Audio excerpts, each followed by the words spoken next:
Hi, I'm Lee from Porsche Magazine, and these are my tips on shooting at events. Specifically, Cars and Coffee, a morning event where you're shooting cars. Alright, tip number one, get there early. You got to get there in the good light. In this case, I probably could have got there a little bit earlier, where I got there where the sun had been up for an hour. I lost the good light and had to kind of make up for that in interesting compositions and stuff like that. The gold is in that first hour of the sun being up.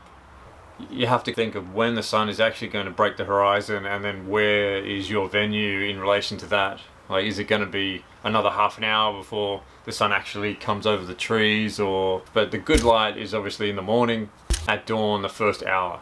After the first hour it fills in a little bit and you get a different type of photography, but it can get pretty harsh, and down here in Australia it is fairly harsh. You know, if the sun comes up at 6 and you're there at 8, it's not going to be ideal. So yeah, get there early. Alright, tip number 2 is, look, there was a lot of photographers at the event. There seemed to be more photographers than cars. So when you approach you pull your camera out and you look around, there's so many people taking photos at events, and this is happening more and more. Either got to choose your style, or you got to trust in your own style and shoot that. Okay, so don't be put out or intimidated by other shooters. If you book 2 different photographers at the same event, they're going to come back with different perception of the world, all that kind of stuff. Look, if you see the world in a different way to everyone else yourself, then that's going to come through in your photography, and you just have to trust that and just shoot your way. Play your game, right? Okay, tip number 3, your angles. In an event, there's cars next to each other, there's a lot going on, there's people. Life is messy, and that scene is messy. So if you can introduce some structure, some strong angles by shooting either dead on, even if you're shooting a part of a car, try and get your lens and the car parallel.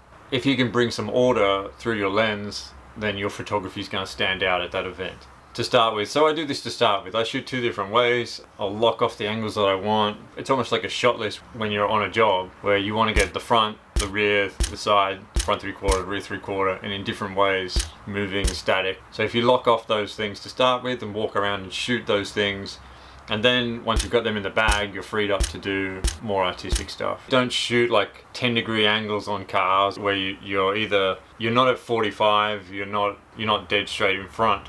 You're kind of on that little bit on the side. Just that little bit just kind of looks a bit messy and a bit odd, where your photo will be stronger if it's either a dead front, or go like a 30-degree angle that actually looks like an angle. You don't want your shot angle to look like a mistake, where it's not far enough across to be on the side.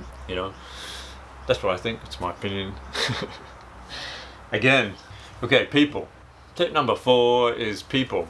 So yeah, look, people bring life and are the life in the cars. They're just inanimate objects without us. So people freak out, like, oh, get out of the way of my shot, like I'm shooting this. And sometimes that can be pretty annoying when someone just stands in front of you, especially with their back to you. One thing is, with shooting people, don't be afraid of it. Take into account body language. You don't want the backs of people or stuff like that. So people can be great and funny and look cool in shots, but you kind of need their front or their side, or that kind of abstract thing. But just someone's back or their ass doesn't work.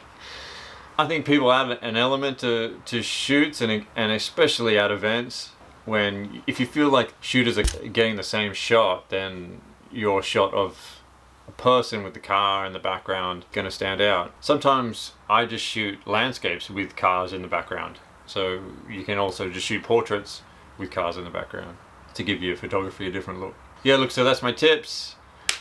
I hope you liked it. I hope you learned some stuff. Like and subscribe.